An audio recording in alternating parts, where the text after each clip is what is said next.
Boa tarde a todos, sejam muito bem-vindos. Vamos então começar o nosso projeto Identidade Eterna, a primeira parte que nós falamos sobre o Espiritismo. Nós estamos conversando com vocês esse ano sobre a Revista Espírita. Meu nome é Ana Luísa e hoje eu vou conversar com vocês sobre uma matéria que o Kardec colocou em janeiro na Revista Espírita e o título dessa matéria era Visões.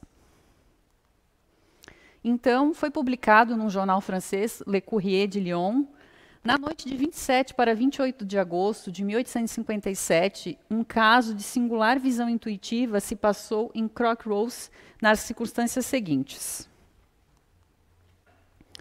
Então, vou ler para vocês aqui o que o Kardec relatou lá na revista. Há cerca de 3 meses, o casal B, quando as pessoas não queriam ser identificadas, o Kardec nunca colocava o nome das pessoas, ele sempre colocava só uma identificação. Dignos tecelões, movidos por louvável comiseração, recolheram em casa como empregada uma mocinha atoleimada que vivia nas imediações de Bourgogne. Atoleimada aqui ele quer dizer tola, né, no sentido... Domingo passado, entre 2 e 3 horas da manhã, o casal foi acordado pelos gritos lancinantes da empregada, que dormia num sótão contíguo ao quarto deles. Acendendo a lâmpada, a senhora subiu e encontrou a empregada debulhada em lágrimas e num indescritível estado de exaltação de espírito, torcendo os braços em terríveis convulsões e chamando por sua mãe, que, dizia ela, acabara de ver morrer diante dos seus olhos. Depois de haver consolado a pobrezinha como melhor lhe foi possível, a senhora voltou ao seu quarto. O incidente quase fora esquecido quando ontem, terça-feira, no período da tarde, o carteiro trouxe à senhora B uma carta do tutor dessa mocinha, informando que na noite de domingo para segunda, quando ela teve aquela crise, entre 2 e 3 horas da manhã, sua mãe havia morrido em consequência de uma queda do alto de uma escada. Então ele fala aqui, né? A pobre moça partiu pela manhã para Bourgogne, acompanhada pelo Sr. B, seu patrão, a fim de receber o quinhão na herança de sua mãe, cujo fim deplorável vira tão tristemente em sonho. Então Kardec sempre tece alguns comentários sobre o que ele traz ali o assunto, então ele colocou aqui. Os fatos dessa natureza não são raros e muitas vezes teremos ocasião de nos referir àqueles cuja autenticidade não poderia ser contestada. Algumas vezes se produzem durante o sono, em estado de sonho. Ora, como os sonhos nada mais são que um estado de sonambulismo natural incompleto, designaremos as visões que ocorrem nesse estado sob o nome de visões sonambúlicas, para distingui-las da que se dão em estado de vigília, que chamaremos de visões de dupla vista. Finalmente, chamaremos de visões estáticas as que ocorrem no êxtase. Em geral, têm por objeto os seres e as coisas do mundo incorpóreo. Então, agora, para a gente conversar um pouquinho sobre isso, vai ser preciso que a gente vá buscar informação lá no Livro dos Espíritos. Lá no capítulo 8, Kardec trata sobre a emancipação da alma. E o que seria, então, essa emancipação da alma? Então, o espírito ele torna-se independente, ele se liberta, há um desprendimento. E o que seria isso, então? Quando nós vamos dormir à noite, durante o processo do sono, o nosso espírito, ele não... Espírito, quando eu estou falando aqui espírito, alma, vocês entendem que está querendo dizer tudo a mesma coisa, tá? Então, quando o nosso corpo físico dorme, o nosso espírito ele não precisa descansar. Nosso corpo fica lá descansando e o nosso espírito ele se emancipa, ou seja, ele sai, se liberta e ele vai fazer N coisas que depois a gente vai conversar com vocês. Apesar de haver essa libertação, só cabe aqui deixar frisado que nunca vai haver o desligamento total, né? Ele sempre vai estar ligado pelo fio ou cordão prateado, que a gente chama, né? Então, quando essa pessoa fisicamente acordar, ou se ela ouvir algum barulho, alguma coisa que fizer ela acordar, ela vai voltar o espírito vai voltar instantaneamente para o corpo. E aí, então, lá na questão 400, o Kardec começa a perguntar para os espíritos, então, sobre esse processo de emancipação. Então, ele pergunta lá, o espírito encarnado permanece voluntariamente em seu envoltório corporal? E aí os espíritos respondem, é como perguntar se um encarcerado sente-se satisfeito sobre as chaves. O espírito encarnado aspira sem cessar à libertação e quanto mais denso for o seu envoltório, mais ele deseja desembaraçar-se. Ou seja, o espírito ele sempre está procurando, quando nós estamos descansando, sair em busca, né, de conhecimento, em busca de encontrar outras pessoas. Então, e ele fala no final, né, quanto mais denso, ou seja, quanto mais pesado, quanto mais energia ruim aquela pessoa está vivendo no seu momento atual, mais ele vai querer se desprender disso. Aí depois na 401 ele continua. Durante o sono, a alma repousa como o corpo? E aí então os espíritos respondem, não. O espírito jamais permanece inativo. Durante o sono, os laços que o unem ao corpo se afrouxam. E esse não tem necessidade do espírito. É quando ele então percorre o espaço e entra em relação mais direta com outros espíritos. Mas então, se o nosso espírito sai do corpo, como eu estou aqui comentando para vocês, o que ele vai fazer então? Qual que é o objetivo dele estar se libertando? Então, vocês podem ver, ele pode se relacionar com espíritos encarnados e desencarnados, ele vai estudar, vai visitar outras colônias, vai buscar orientação. Às vezes, se ele percebe que nessa vida atual dele, ele está passando por dificuldades, por provações que estão muito pesadas para ele também pode procurar estímulos, ele pode receber ajuda de outros parentes que estão desencarnados, com quem ele vai conversar. E também, como tudo tem o seu lado bom e tem seu lado ruim, ele também pode visitar lugares de energia mais baixa, caso ele se identifique com isso. Então, a pessoa que nessa sua vivência atual, ela gosta mais desses lugares, vamos dizer assim, de energia um pouco mais baixa, mais sem nenhum preconceito aqui, tá, pessoal? Mas, né, lugares onde tem muito consumo de bebida, ou, enfim, essas coisas que a gente sabe que não se afinizam muito, então ele também vai procurar por isso. Se ele fica pensando nisso o dia inteiro, e ele gosta muito disso, e ele vai dormir, e aquilo está muito impregnado no cérebro dele, ele, com certeza, quando o espírito sair, ele também vai procurar por isso. Até porque também existem amigos desencarnados ruins que também estão esperando ali do ladinho dele só aquela oportunidade. Então, quando ele vai dormir e esse espírito vê que tem essa oportunidade, ele vai chamar aquele outro espírito e eles vão para aqueles lugares daquelas sensações com as quais ele mais se afiniza. Aí, na questão 402, o Kardec faz uma pergunta muito interessante. Como podemos apreciar a liberdade do espírito durante o sono? Ou seja, então, como que a gente pode entender o que nosso espírito está fazendo? De uma maneira mais singular, a gente pode entender isso pelo sonho. Então, ele fala, ele responde, pelos sonhos. Crede, quando o corpo repousa, o espírito dispõe de mais faculdades que no estado de vigília. Vigília quer dizer quando a gente está acordado. Lembra-se do passado e, às vezes, tem a previsão do futuro. Adquire maior potencialidade e pode entrar em comunicação com outros espíritos, sejam deste ou do outro mundo. Como eu falei, ele pode conversar com pessoas, inclusive encarnadas, não só desencarnadas. Pessoas, digo espíritos, né? Muitas vezes se comenta, tive um sonho bizarro, um sonho horrível, mas que nada tem de genuíno. É engano.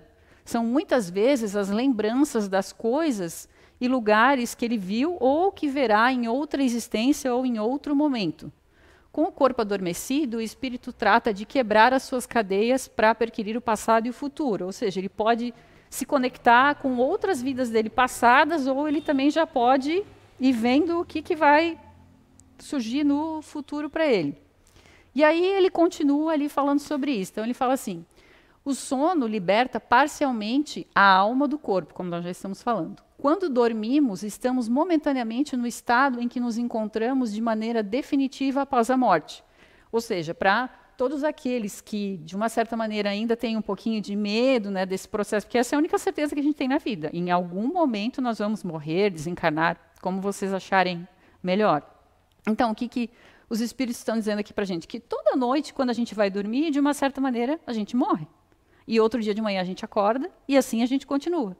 Se a gente pensar que a gente tem uma vida aí de pelo menos 70 anos, eu estava lendo alguma coisa assim, você vai passar pelo menos, sei lá, 20 anos da sua vida dormindo. Ou seja, você vai passar 20 anos treinando a sua morte. Porque o que acontece quando você desencarnar. Interessante, pessoal, porque o que acontece quando você desencarna? Você só vai acordar em outra dimensão. Essa é a única diferença que vai acontecer. Só que como a gente ainda é muito apegado, né, às pessoas, algumas pessoas são apegadas aos bens materiais, né, eu não quero deixar aquilo porque eu lutei muito para conquistar aquilo, quando ela acorda, né, quando há então esse corte ali do laço, da ligação, ela acaba ficando presa aqui. Pode até ter espíritos que estão ali querendo ajudar ela, mas eles não vão conseguir, porque ela está com a mente dela voltada para aquelas coisas ali. Não consegue enxergar, muitas vezes, que ele já morreu.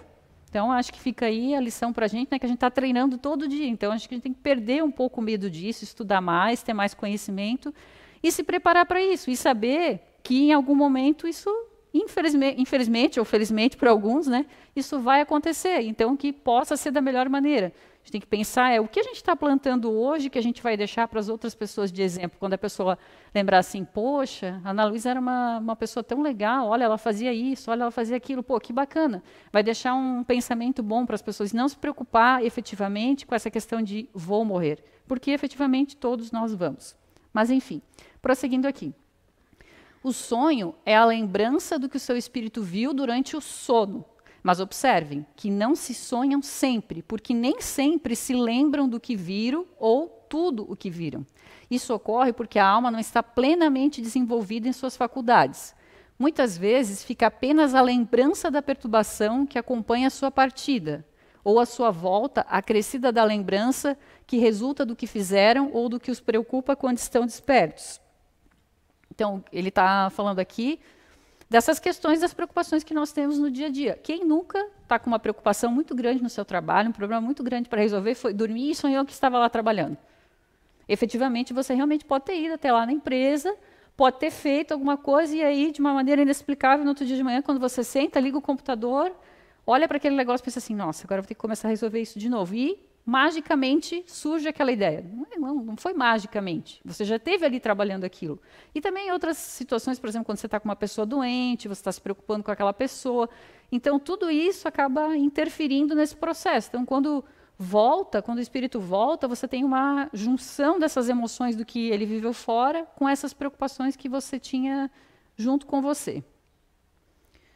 Então, onde é que eu parei? Sem isso, como explicar esses sonhos? Muitas vezes fica apenas a lembrança da perturbação que acompanha a sua partida ou a sua volta. Acrescida, então, da lembrança que resulta dos que fizeram ou do que o preocupa quando despertos. Sem isso, então, ele termina aqui, como explicar esses sonhos absurdos que acontecem aos mais sábios e aos mais simples? Os maus espíritos também se servem dos sonhos para atormentar, as almas fracas e pusilânimes. Foi aquilo que eu comentei antes com vocês, né? Qual é a tua energia? Com o que você se afiniza? Porque é com o que você se afiniza que você vai atrair as pessoas, os lugares, os pensamentos. Tudo é energia. A palavra é energia, pensamento é energia. Então, você vai se afinizar nesse momento que teu espírito está saindo também com essas situações. Isso tudo vai estar perpassando pela vida. Aí ele ainda continua falando um pouquinho mais sobre os sonhos na questão 402. Os sonhos são o produto da emancipação da alma, que se torna mais independente pela suspensão da vida ativa. Daí também a lembrança que retrata na memória os acontecimentos verificados na existência presente ou nas existências anteriores. A singularidade das imagens referentes ao que se passa ou se passou nos mundos desconhecidos, entremeadas de coisas do mundo atual, formam os conjuntos bizarros e confusos que parecem não ter sentido nem nexo. Aqui às vezes, quando a gente tem uns sonhos assim que a gente não tem muita explicação, a gente não consegue entender muito bem aquilo, são coisas, às vezes, que a gente, quando acorda, lembra, mas não fazem muito sentido para a gente. Então, elas não fazem muito sentido por conta disso. Aí ele ainda continua falando um pouquinho mais. A incoerência do sonho se explica ainda pelas lacunas decorrentes das lembranças incompletas do que apareceu em sonho, tal como um relato em que se houvessem truncado ao acaso frases ou partes de frases. Os fragmentos que restassem, quando reunidos, perderiam toda a significação racional. Aí, ele também, que a maioria às vezes acontece muito com a gente também, da gente não lembrar. Então, aqui ele também perguntou para os espíritos. Por que não nos recordamos sempre dos nossos sonhos? Então, os espíritos respondem, isso a que se referem por sono é apenas o repouso do corpo, porque o espírito está constantemente em atividade. No sono, ele recobra um pouco da sua liberdade e se comunica com os outros que lhe são queridos nesse mundo ou em outros. Mas como o corpo é uma matéria muito pesada e densa, dificilmente conserva as impressões que recebeu do espírito, porque esse não a percebeu pelos órgãos do corpo. Então, nós, enquanto encarnados, temos um corpo muito... A gente não consegue fazer essa assimilação. O espírito, quando volta, ele vivenciou aquelas experiências enquanto espírito. E então, quando ele volta para o corpo não consegue reter essas informações, porque são diferentes ali, né? Ele é mais... O espírito ele é mais sutil, ele é mais leve, o corpo não, ele é mais pesado. Aí depois, o Kardec ainda segue ali, depois dessa 402, 403, ele ainda fala sobre o sono e os sonhos, fala mais algumas coisas sobre os sonhos, sobre visitas espíritas entre pessoas vivas, transmissão oculta de pensamento, letargia, catalepsia e mortes aparentes. Eu não vou conversar aqui mais isso com vocês, porque não é bem o foco aqui do que eu vim falar com vocês, que é sobre sonambulismo, o êxtase e a dupla vista. Mas fica aqui o convite para vocês pegarem ali esse capítulo do Livro dos Espíritos e lerem as outras questões que são também bem interessantes. Então, vamos falar um pouquinho agora sobre o sonambulismo, que é o que Kardec citou lá, que seria o primeiro tipo lá de visão. Aí ele pergunta ali na questão 425. O sonambulismo natural tem relação com os sonhos? Como se explica? Então, eles falam, é uma independência da alma mais completa que no sonho. E, nesse caso, as suas faculdades estão mais desenvolvidas. Ela tem a percepção que não tem no sonho, que é um estado incompleto de sonambulismo. No sonambulismo, o espírito é inteiramente ele mesmo. Então, aqui nesse caso do sonambulismo, esse espírito ele não está tão apegado, ele já consegue sair de uma maneira completa, não fica nenhuma ligação com o corpo, já é um espírito mais desenvolvido, e por isso ele tem essa independência maior do que no sonho. Então, as características que eu listei aqui para vocês, então, ele tem maior lucidez, ele tem mais clareza, mais acesso ao plano espiritual, como ele tem esse desprendimento maior, então ele consegue ir mais longe, consegue acessar outros mundos, sente menos a influência do corpo material, tanto que ele colocou ali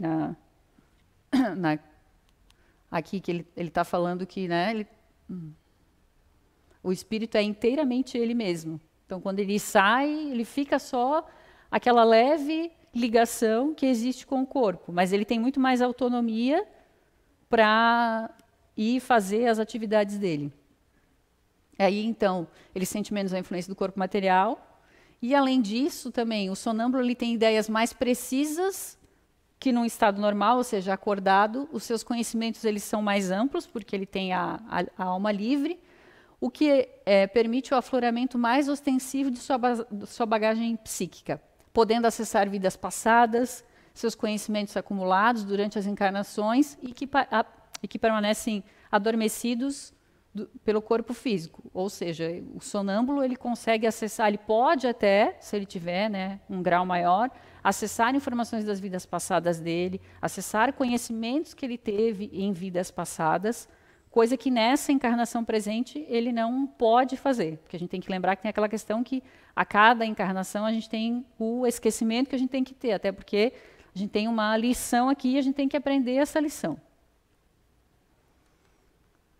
E aí, Kardec também traz aqui, porque eu acho que isso é uma coisa que pode gerar um pouco de confusão em vocês, como gerou em mim, porque geralmente quando a gente fala da palavra sonâmbulo, a gente pensa geralmente naquela pessoa que acorda no meio da noite, anda, fala, come, mas não existe só esse tipo de sonâmbulo. Na verdade, quando o espírito precisa fazer alguma coisa, que ele vai lá e se utiliza do corpo que já está ali mesmo, já está ali do lado, ele se utiliza desse corpo para fazer essa atividade.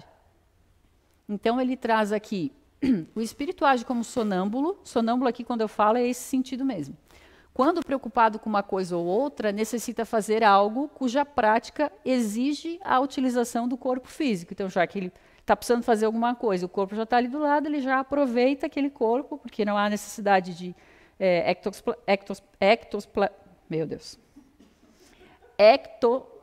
ectoplasmia. Obrigada, Alexandre. Desculpa, gente. Então, ele não necessita, ele não precisa ser necessariamente médium, tá, gente? O sonâmbulo não necessariamente ele pode ter essa faculdade também, mas ele não é necessariamente médium. Então, ele pode se utilizar do corpo. Aí, o Gabriel Delany, ele trouxe aqui para a gente uma situação dessa que ele relatou no livro dele, O Espiritismo perante a Ciência. Então, ele diz assim: um jovem padre que se levantava todas as noites, ia à escrivaninha, compunha sermões e tornava-se deitar. Alguns de seus amigos, uma noite em que ele escrevia, como de costume, interpuseram um grosso cartão entre os seus olhos e o papel. Eles queriam fazer isso porque eles estavam desconfiados. Eles achavam que ele estava ali fazendo uma pegadinha, que não, que ele via ali, né, e ele escrevia. Então, eles colocaram um cartão ali nos olhos dele. Ele não se interrompeu, continuou a redação e, terminada essa, deitou-se como de hábito, sem suspeitar da prova a que fora submetido. Quando ele terminava uma página, lia alto de princípio a fim. Se pode chamar de leitura essa ação sem o concurso dos olhos, né, porque ele estava dormindo. Se lhe desagradava alguma coisa, ele a retocava e fazia as correções em cima com muita exatidão. É a visão sem os olhos. Isso nos prova que há nele uma força que seguramente o dirige, que age fora dos sentidos. Né? Numa palavra, ele traz aqui que há uma vela enquanto o corpo dorme. Então, como ele precisava escrever aquilo, ele foi lá, se utilizou do corpo dele, o espírito, né? E ele escrevia todo dia. Inclusive, ele relata ali que, às vezes, quando ele colocava uma expressão que ele não queria, alguma coisa assim, ele ia lá, riscava, escrevia a expressão correta. Também achei um outro exemplo aqui, ele é um pouco mais antigo, mas achei bem interessante. Conta-se também que o Dr. Esquirol, um farmacêutico, se levantava todas as noites e preparava as poções cujas fórmulas se encontravam na mesa. Para verificar a mesma coisa, eles também ficaram desconfiados dele. Para verificar se havia discernimento por parte do sonâmbulo ou apenas movimentos automáticos, um médico colocou no balcão da farmácia a nota seguinte. Ele deixou lá uma receita, então, né, para o farmacêutico. Sublimado corrosivo, 2/8. Água destilada, 4 ons. Vocês podem ver que isso é uma coisa bem antiga, né? Que realmente a gente não usa mais esses termos hoje em dia. Para tomar de uma vez. Então, o farmacêutico levantou-se durante o sono, como ele sempre fazia. Como hábito, desceu para o laboratório, apanhou a receita, leu-a várias vezes e pareceu muito espantado e entabulou o seguinte monólogo, que o autor ali dessa narrativa estava lá no oculto lá no laboratório, ele anotou isso. Então, ele falou: é impossível que o doutor não tenha se enganado nessa fórmula. 2 grãos já seria bastante, mas há aqui, legivelmente escrito 2/8, que são mais de 150 grãos. Isso é mais do que suficiente para envenenar 20 pessoas. Ele enganou-se indubitavelmente. Não prepara essa porção. O sonâmbulo, então, tomou em seguida diversas prescrições, executou outras receitas, rotulou, colocou em ordem e depois ele voltou a dormir. Então, aqui ficam 2 casos bem presentes, né, que quando o espírito precisa se utilizar do sonâmbulo, ele pode fazer isso e pode fazer isso com muita perfeição. Né, um farmacêutico e o outro rapaz que escrevia. Também, ele traz uma outra questão, que é o sonambulismo mediúnico. Eventualmente, então, um espírito ele pode se comunicar com o sonâmbulo, solicitando que ele transmita suas ideias. No caso, um outro espírito junto com o espírito do sonâmbulo. Nesse caso específico, temos no sonambulismo uma variedade da faculdade mediúnica.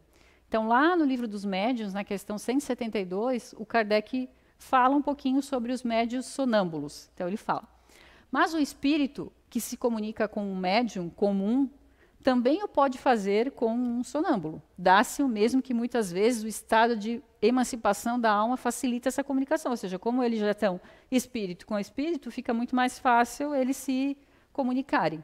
Muitos sonâmbulos veem perfeitamente os espíritos e os descrevem com tanta precisão como os médiuns videntes.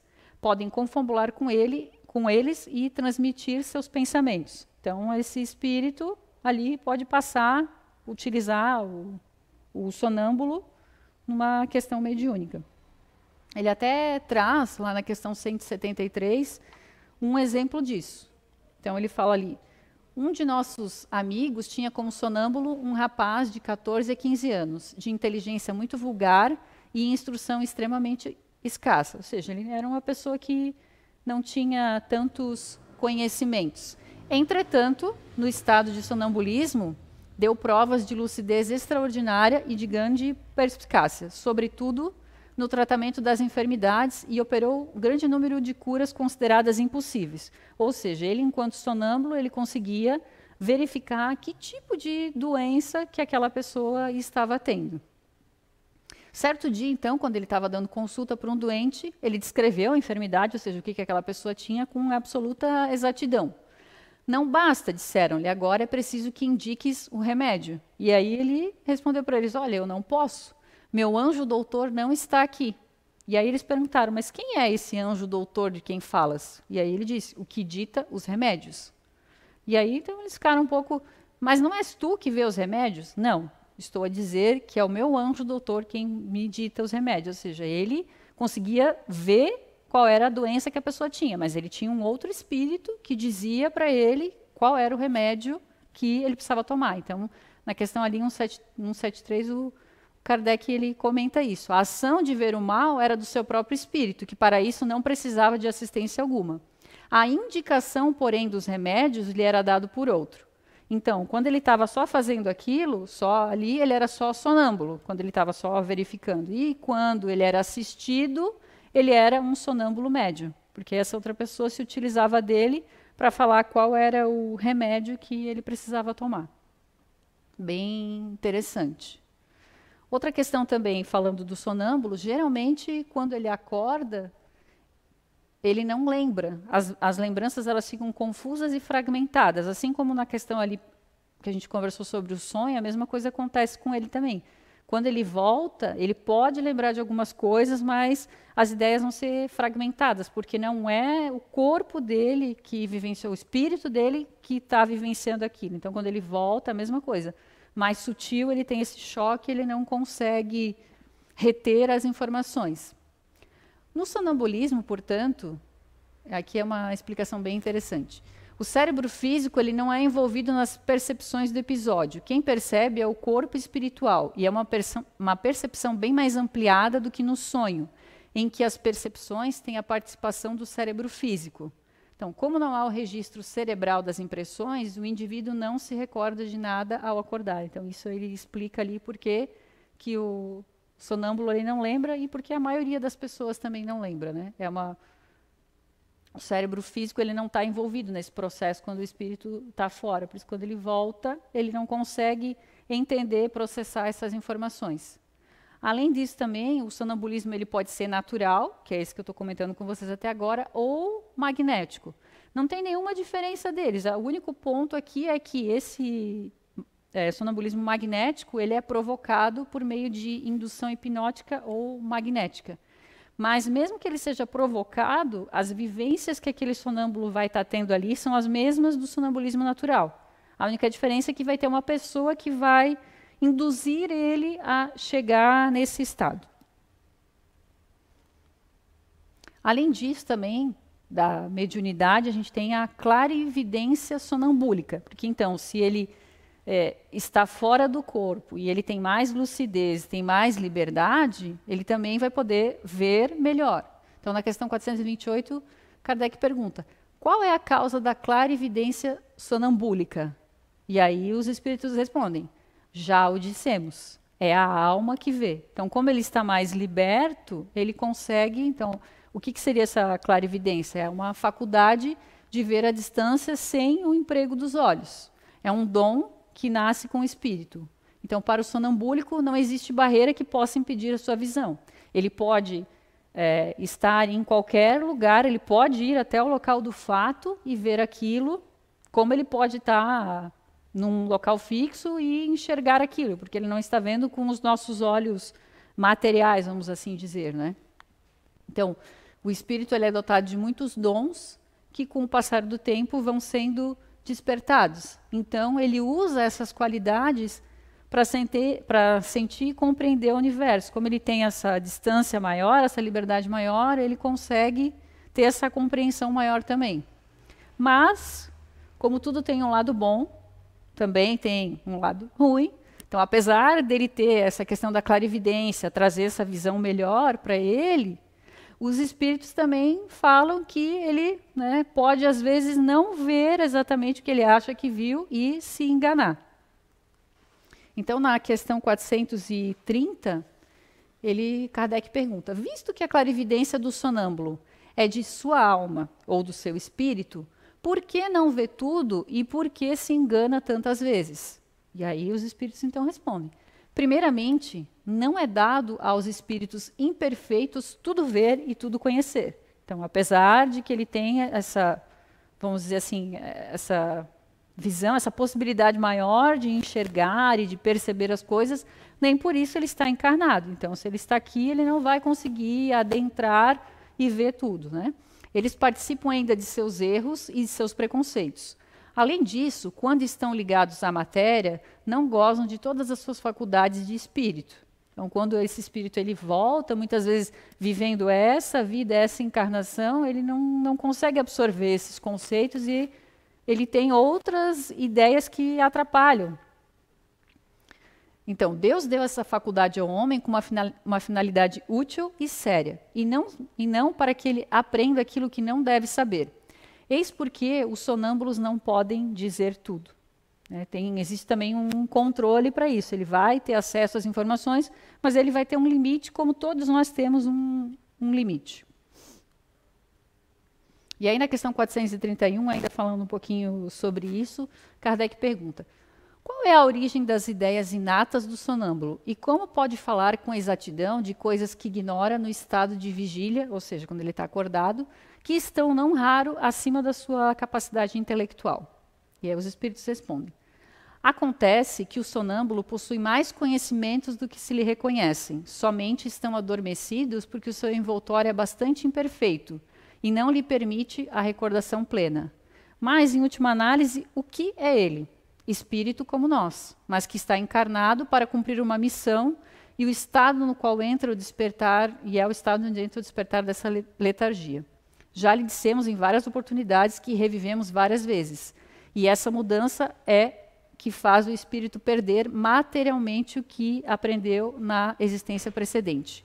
Ao entrar no estado aí denominado de crise, ele se lembra, embora de uma maneira incompleta. Sabe, mas não poderia dizer de onde lhe vem o conhecimento, nem como o adquiriu.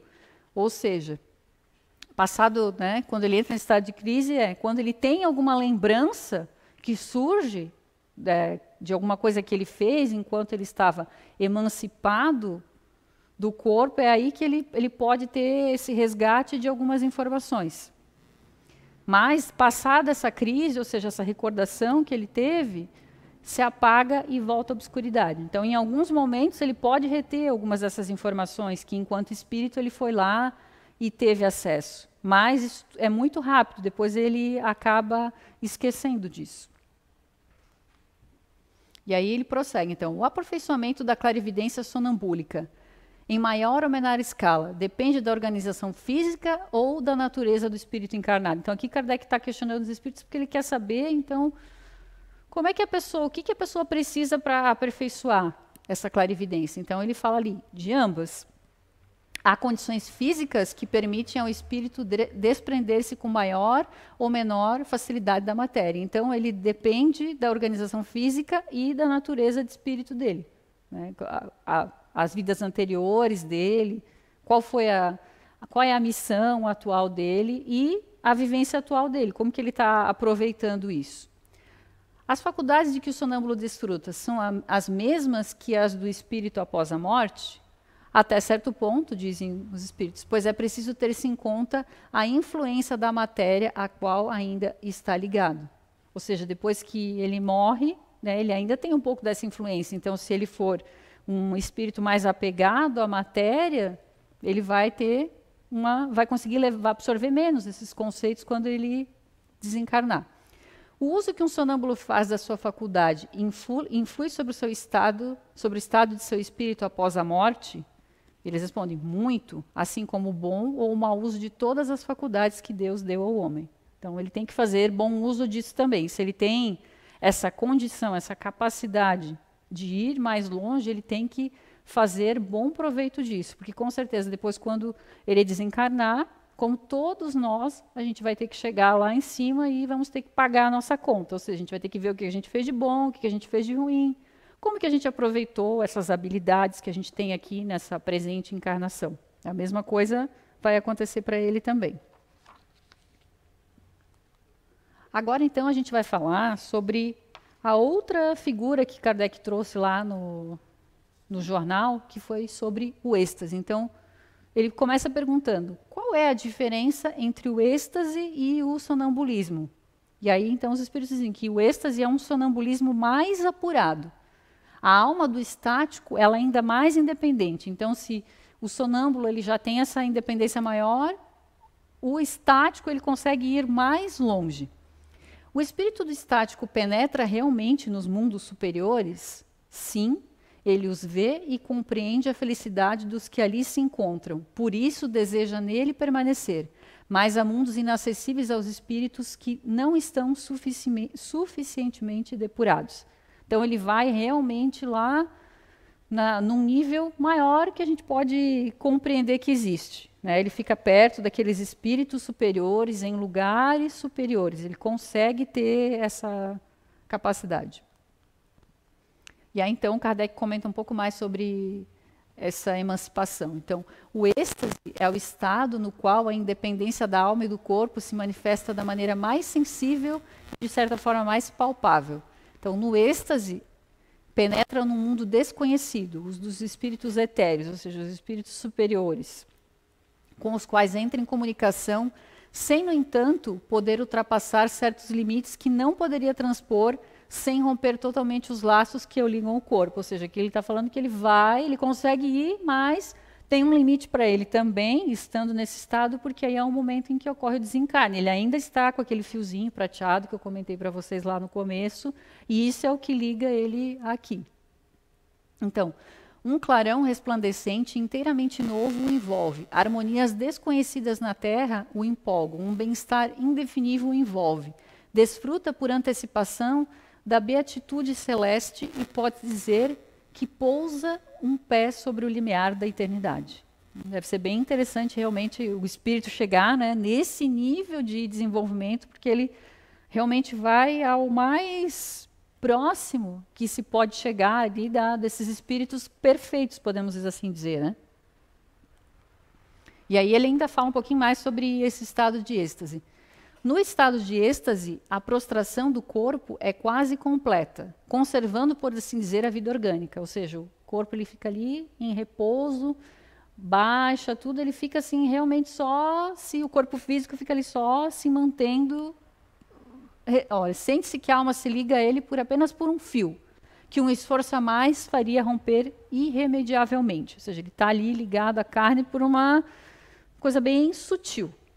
Nesse estado, então, quando ele chega nesse estado de êxtase, né, os pensamentos terrenos desaparecem para dar lugar a um sentimento depurado, que é a própria essência do nosso ser imaterial.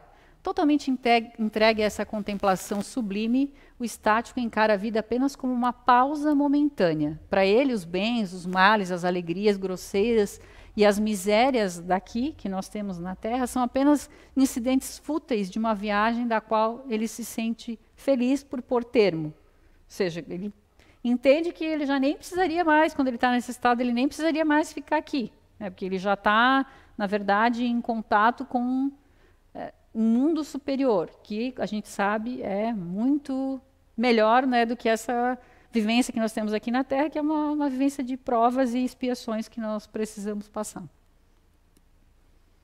E aí ele vai aprofundando essa questão, então ele pergunta, quando o estático exprime o desejo de deixar a Terra, fala sinceramente, não retém um instinto de conservação? Então, quando ele chega nesse estado de sublimação tão grande, que ele pensa até em, eu não quero mais ficar aqui, porque, nossa, lá é tão melhor, né? Por que eu vou ficar aqui se lá eu vejo que é tão melhor, né? Então aí eles respondem, isso depende do grau de depuração do espírito. Quando percebe que sua posição futura será melhor que a vida presente, esforça-se por romper os laços que o prendem na Terra. Então, efetivamente, ele pode chegar realmente a não querer mais ficar aqui na Terra. Se ele já tem essa visão e ele já está nesse mundo superior. E aí ele continua, Kardec. Se abandonamos o estático à própria sorte, sua alma poderia definitivamente abandonar o corpo? E aí eles respondem, sim, ele pode morrer. Por isso, é necessário chamá-lo por meio de tudo o que possa retê-lo a esse mundo, sobretudo fazendo-lhe entender que se quebrasse o elo que o retém à Terra, seria esse o verdadeiro meio de não ficar lá, onde percebe que seria feliz. Então, o que ele está querendo dizer aqui é que, enquanto encarnados, a gente tem que seguir a nossa missão aqui. Quando a gente encarna, a gente recebe aí uma bateria, né? E a gente tem que usar essa bateria até o fim. Se a gente romper antes de acabar essa bateria, a gente não vai, com certeza, num primeiro momento, chegar nesse mundo de êxtase aqui que eu descrevi antes para vocês. Com certeza não. Então, ele não pode fazer isso. Ele enquanto encarnado, ele tem que cumprir as suas tarefas, tanto quanto os outros. Duas pessoas aqui que eu poderia citar para vocês que têm essa situação de êxtase seriam o Chico Xavier e o Divaldo Franco. Então, eles seriam duas personalidades que conseguem chegar nesse êxtase, mas não, claro, nessa situação, né? Nós nunca pensamos que Chico ou Divaldo tenham querido, né, desencarnar antes do tempo. Muito pelo contrário, né? O exemplo que a gente tem deles é oposto a isso, né? Divaldo está trabalhando aí duramente e Chico Xavier também foi um grande exemplo para a gente. Então, com certeza, Chico Xavier ele ia, né, chegava lá até esse êxtase, quem sabe, né, conversava com esses espíritos superiores, mas, humildemente, ele voltava e seguia com a missão dele aqui na Terra. Aí, eu vou trazer para vocês um caso que eu achei também, ali na Revista Espírita de 1869, foi um pouquinho mais para frente da que nós estamos trabalhando, que é 1858, trazer para vocês o relato de um músico que é o Pergolesi. Então, vou pedir licença para vocês para ler aqui. Giovanni Battista Pergolesi foi talvez o primeiro músico que, em um curto espaço de tempo, obteve fama em todos os cantos da Europa e em todas as classes sociais. Nasceu em Gese, na Itália, em 4 de janeiro de 1710. Desde a mais tenra idade, revelou-se o artista do futuro. Aos 8 anos, Nápoles o admirava como um prodígio, e durante mais de 20 anos a Europa inteira aplaudiu o seu talento e as suas obras. Ele fez a arte musical dar um passo imenso. Por assim dizer, lançou o germe de uma nova era que em breve deveria trazer esses outros mestres que a gente conhece hoje, que são Mozart, Beethoven, entre outros. Então, numa palavra, a glória cobria sua fronte com a mais brilhante auréola. E, contudo, apesar de toda essa fama, de tudo isso, sobre a fronte dele pairava sempre uma nuvem de melancolia, fazendo ele se curvar para a terra. Apesar dele ter, né, esse dom, né, da música, ainda assim, de vez em quando, o olhar profundo do artista erguia-se para o céu, como que para procurar alguma coisa, um pensamento, uma inspiração. Então, quando interrogavam ele, que ele estava assim, desse jeito, respondia que uma vaga inspiração enchia sua alma, que no fundo de si mesmo ouvia como que ecos incertos de um canto do céu que o arrastava e o elevava, mas que ele não podia captar. E que, semelhante a um pássaro, cujas asas demasiado fracas não podem, à sua vontade, elevá-lo ao espaço, ele caía na terra sem ter podido acompanhar essa suave inspiração. E agora vem o caso que nos leva aqui ao estático aqui. Na Sexta-feira Santa, então, o Pergolesi estava acompanhando a multidão, aproximou-se do templo. Parecia-lhe que ele estava, né, com uma calma que ele nunca tinha conhecido. Então, quando ele entrou nessa igreja, sentiu como que envolto numa nuvem ao mesmo tempo espessa e luminosa. Em breve, nada mais ele viu. Um silêncio profundo se fez ao redor. Depois, ante os seus olhos admirados, e em meio à nuvem, na qual até então ele parecia ter sido levado, viu desenhar-se os traços puros e divinos de uma virgem inteiramente vestida de branco. Ele a viu pousar seus dedos etéreos no teclado de um órgão e ouviu um concerto longínquo de vozes melodiosas que insensivelmente se aproximavam dele. A melodia que essas vozes repetiam o enchia de encantamento, mas ele não conseguia reconhecer essas vozes. Parecia que esse canto não era senão aquele do qual ele podia ter podido perceber por vagos ecos. Essas vozes eram exatamente aquelas que, há longos meses, lançavam essa perturbação na alma dele e que agora estavam trazendo uma felicidade. Sim, esse canto, essas vozes eram precisamente o sonho que ele havia perseguido, o pensamento, a inspiração, aquela inspiração que ele ficava olhando para o céu e que ele ficava buscando. Então, essa inspiração agora, nesse estado de êxtase, ele conseguiu chegar até nisso. Então, enquanto a sua alma arrebatada nesse êxtase, dele está sentindo, dele está ouvindo aquela música que provavelmente para ele era assim a música mais perfeita, bebia a largos sorvos das harmonias simples e celestes desse concerto angélico, né, que eles estavam fazendo para ele, e ao mesmo tempo sua mão, movida como que por uma força misteriosa, se agitava no espaço e parecia traçar, malgrado seu, as notas que traduziam os sons que o ouvido dele estava escutando. Pouco a pouco, as vozes se afastaram, a visão desapareceu, a nuvem se extinguiu e Pergolese, abrindo os olhos, viu, escrito por sua mão no mármore daquele templo, esse canto de uma simplicidade sublime que deveria imortalizá-lo. Eu vou pronunciar o nome para vocês aqui, mas eu não sei se está correto, tá, pessoal? Vocês me perdoem. O Stabat Mater, que desde esse dia o mundo inteiro cristão repete. É um canto católico, pelo que eu fui pesquisar, e ele é bem famoso. Então, depois desse processo de êxtase ali que Pergolese teve, ele saiu do templo, calmo, feliz, e muito tempo depois ele acabou, os relatos aqui trazem que ele acabou falecendo, mas então fica aí o exemplo que naquele momento, né, ele chegou num estado de êxtase, né? Ele conseguiu chegar, ouvir tudo aquilo e ainda conseguiu trazer isso de volta, compondo essa canção que é famosa.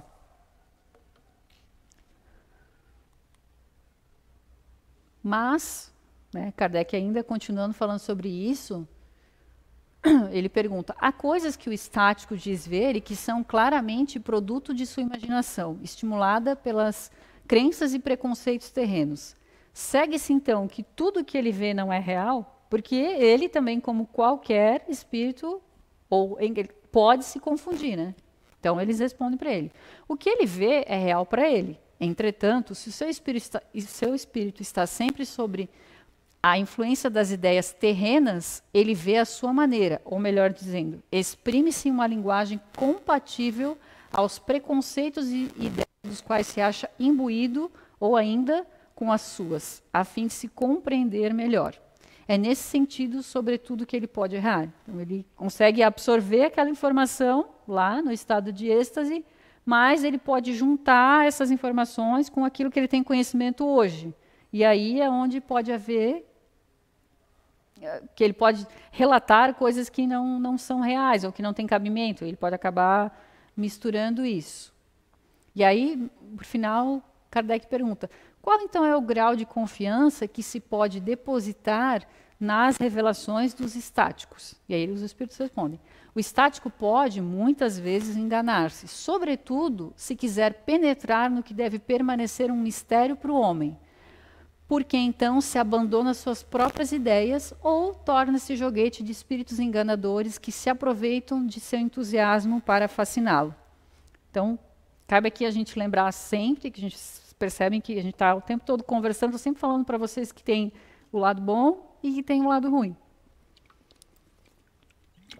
Então, durante a caminhada, esses espíritos aproveitadores, eles estão sempre ali ao lado, só esperando uma oportunidade. Então, o que livra as pessoas disso? É o conhecimento. Quanto mais conhecimento você tem, principalmente se você tem a habilidade natural, né, da visão de êxtase, ou do sonambulismo, ou da mediunidade também, quanto mais conhecimento você tem disso, mais você consegue dominar, e mais você consegue ter discernimento para saber se aquele espírito ou aquela situação que você está vendo, aquilo realmente procede, aquilo é verdadeiro, ou tem algum espírito aí menos favorecido querendo te fazer acreditar nisso. E também a gente tem que ter na nossa cabeça que o médium, ele também é falível, ele também erra, não é porque ele tem essa faculdade que tudo que ele vai fazer, né, tudo que ele vai perceber, ver, escrever, enfim, de todos os tipos de mediunidades aqui que a Gabriela até falou no outro encontro, não quer dizer que por isso tudo que ele vai fazer está 100% correto. Não. E ele ainda continua. Entretanto, por vezes, verifica-se neles mais de exaltação do que lucidez, ou melhor dizendo, a sua exaltação tolhe a lucidez. É por isso que suas revelações são ordinariamente uma mescla de verdades e de erros, de coisas sublimes e absurdas ou mesmo ridículas. Os espíritos inferiores, aproveitando-se dessa exaltação, que é sempre uma causa de fraqueza, quando não se sabe dominá-la, acabam subjugando o estático. Para tanto, reveste-se aos seus olhos de aparências.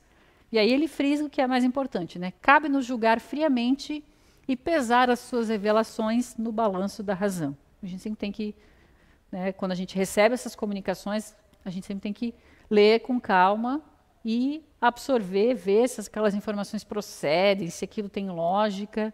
E também a todos, né, a quem é médium ou não, ou no estado de sonambulismo, né, cabe você ter conhecimento para saber discernir se aquilo ali realmente tem alguma noção, ou se você está dando abertura para que esses espíritos inferiores acabem, né, te sugerindo essas ideias e você, por estar com esse canal aberto, pode acabar achando que isso realmente é real, quando não o é. E aí, por fim, ele fala, quais são as deduções, então, que se pode tirar dos fenômenos do sonambulismo e do êxtase? Não seria uma espécie de iniciação da vida futura? E aí os espíritos dizem, melhor dizendo, o homem entrevê a vida passada e a vida futura, que ele estude esses fenômenos e neles encontrará a solução de mais de um mistério que a sua razão procura inutilmente desvendar. Então aqui ele está dizendo para a gente que é o conhecimento, a gente tem que estudar melhor, compreender exatamente isso, que aí a gente vai conseguir ter mais informações. Por fim, a gente vai falar agora um pouquinho sobre o último fenômeno lá que Kardec citou, que é a dupla vista ou segunda vista. Até uma parte ali no início dos estudos, ele falava sobre dupla vista e segunda vista, mas querem dizer a mesma coisa. Então, o fenômeno designado sob o nome de dupla vista tem relação com o sonho e com o sonambulismo? Trata-se da mesma coisa. Essa denominação dupla vista é ainda o espírito em maior liberdade, embora o corpo não esteja adormecido. A dupla vista é a vista da alma, ou seja, nessa situação de dupla vista, a pessoa está acordada, ela não está dormindo, diferente dos casos anteriores. Então, a emancipação da alma se manifesta, às vezes, no estado de vigília e produz o fenômeno designado sob o nome de dupla vista, que dá aos que são dotados dessa faculdade a possibilidade de ver, ouvir e sentir além do limite dos nossos sentidos. Eles percebem as coisas ausentes por toda parte, até onde a alma possa estender a sua ação. Vem, por assim dizer, pela visão comum e como por uma espécie de miragem. Aí ele prossegue. No momento em que se produz o fenômeno da dupla vista, o estado físico está sensivelmente modificado, né, que é o momento então que ele está passando por esse processo. O olhar tem qualquer coisa de vago, olhando sem ver. Toda a fisionomia reflete uma espécie de exaltação. Constata-se que os órgãos da visão estão alheios ao fenômeno, ao verificar-se que a visão persiste mesmo com os olhos cerrados. Então, a pessoa que está passando por esse processo de dupla vista, mesmo que ela feche os olhos, ainda assim ela vai estar, porque não é através disso que está se manifestando. Essa faculdade parece aos que possuem tão natural como ver. É para eles um atributo normal que não lhes parece constituir exceção.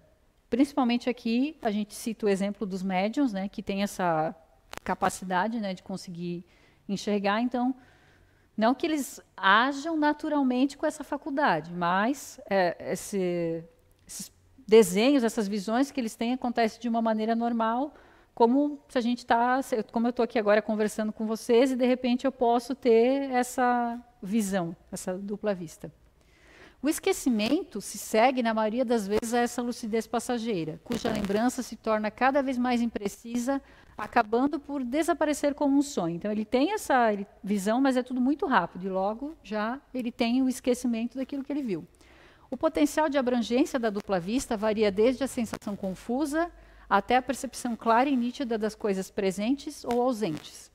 Em estado rudimentar, ela dá às pessoas o tato, a perspicácia, uma espécie de segurança em seus atos que se pode chamar de justeza do golpe de vista moral. Mais desenvolvida, ela desperta os pressentimentos, ainda mais desenvolvida, mostra os acontecimentos já ocorridos ou em vias de ocorrer.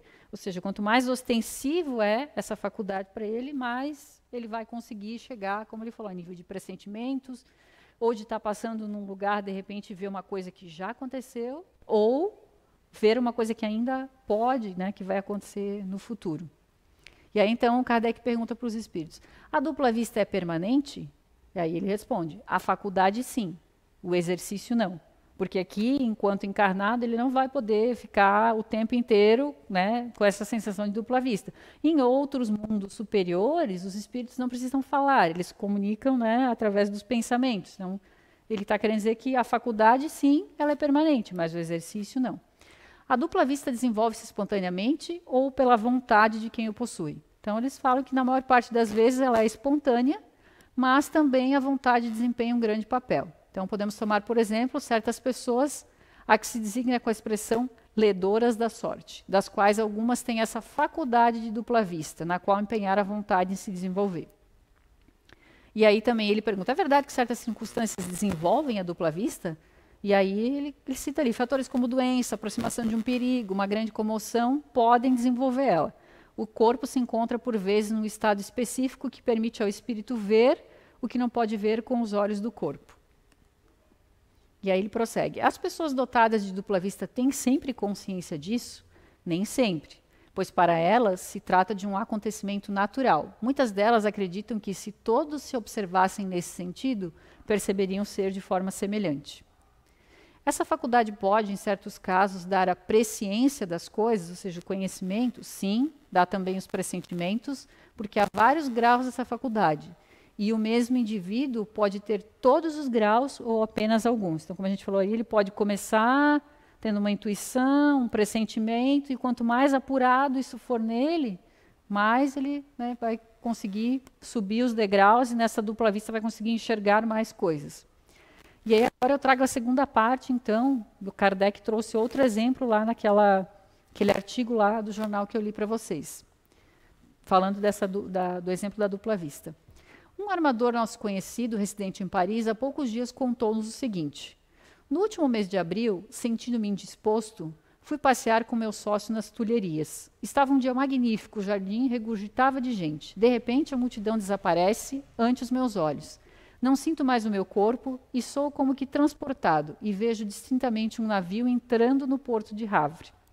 Reconheço-o como sendo Clemence, que esperávamos das Antilhas.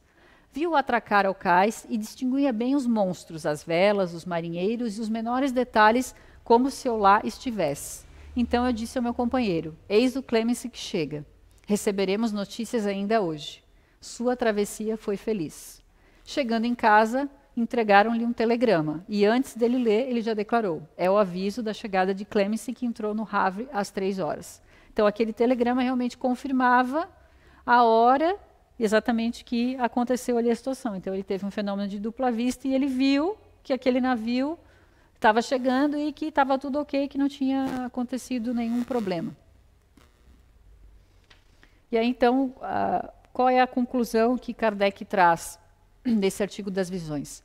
Quando as visões têm como assunto os seres do mundo incorpóreo, aparentemente poder-se-ia levá-las à conta da imaginação, classificando-as de alucinações, porque nada lhes poderia demonstrar a exatidão. Mas nos dois casos referidos, aparece a realidade mais material e positiva. Desafiamos todos os fisiologistas e todos os filósofos que expliquem pelos sistemas comuns como que isso acontece. Só a doutrina espírita pode fazê-lo por meio da emancipação da alma, que, escapando momentaneamente das fraldas materiais, transporta-se para além da esfera de atividade corporal. Então, no primeiro caso, que eu falei para vocês ali na abertura, daquela menina, né, é provável que a alma da mãe tivesse vindo ver a filha e avisá-la de sua morte. Mas no segundo, que é certo, é que o navio não veio encontrar o armador nas tulherias. Há que concordar que foi a alma dele que foi até lá e viu que o navio estava chegando. Né? Porque não teria como o navio chegar ali e dizer, olha, estou chegando. Não imagina. Então, o sonambulismo, né, o Kardec finaliza lá nesse capítulo 8º, o sonambulismo natural, o artificial, o êxtase e a dupla vista são apenas variações ou modificações de uma mesma causa.